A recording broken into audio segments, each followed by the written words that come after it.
Sir, exit polls తర్వాత తమిళనాడులోని TVK party అనూహ్యంగా తెర మీదకి వచ్చింది. అసలు విజయ్ సారథ్యంలో టీవీకేకి అధికారం రావడం ఖాయం అనే వాదన వినిపిస్తోంది. విజయ్కి అంత సామర్థ్యం ఉందంటారా, లేక పవన్ కళ్యాణ్ లాగా ఒక 20 సీట్లకే పరిమితం అవుతాడు అనుకుంటున్నారా? అక్కడ ఉన్న సిచ్యువేషన్ ఏంటే అత్యధికంగా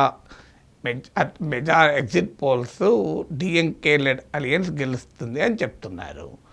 మీకు ఏ ఎగ్జిట్ పోల్ కూడా ఎన్డీఏ గెలుస్తుందని చెప్పలేదు.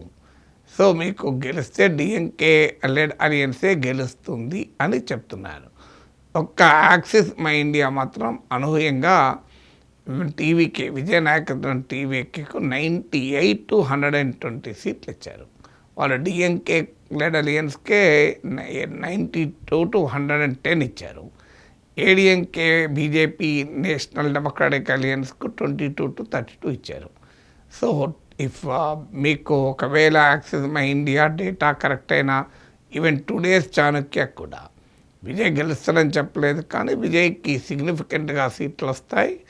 మీకు విజయ్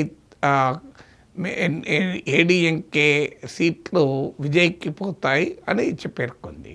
అందువల్ల ఇవన్నీ కూడా ఈ 2 days చాణక్య మీకు యాక్సిస్ మై ఇండియా మాత్రమే డిఫరెంట్గా రిజల్ట్స్ ఇచ్చాయి. మిగతా అన్ని ఏజెన్సీలు కూడా విజయ్కి 25-30 సీట్స్ మించి రావని చెప్పాయి. మీకు అదంతెందుకు, మీకు 2024 ఎలక్షన్స్లో ఇదే యాక్సిస్ మై ఇండియా బీజేపీకి 400 సీట్లు వస్తాయి చెప్పింది. వచ్చినాయా? ఆల్ ఎగ్జిట్ పోల్స్ దీంట్లో తేడా లేకుండా 300 to 400 వరకు ఇచ్చాయి ఎన్డీఏకు. వచ్చినాయి 240. ఏ ఒక్క ఎగ్జిట్ పోల్స్ కూడా 240 వస్తాయని ప్రిడిక్షన్ చేయలేకపోయారు. అందువల్ల దానికి ఏం చెప్తారు ప్రిడిక్షన్లు? సో అందువల్ల ఎగ్జిట్ పోల్స్ను బట్టి మనం ఫైనల్ కంక్లూషన్కి రాకూడదు.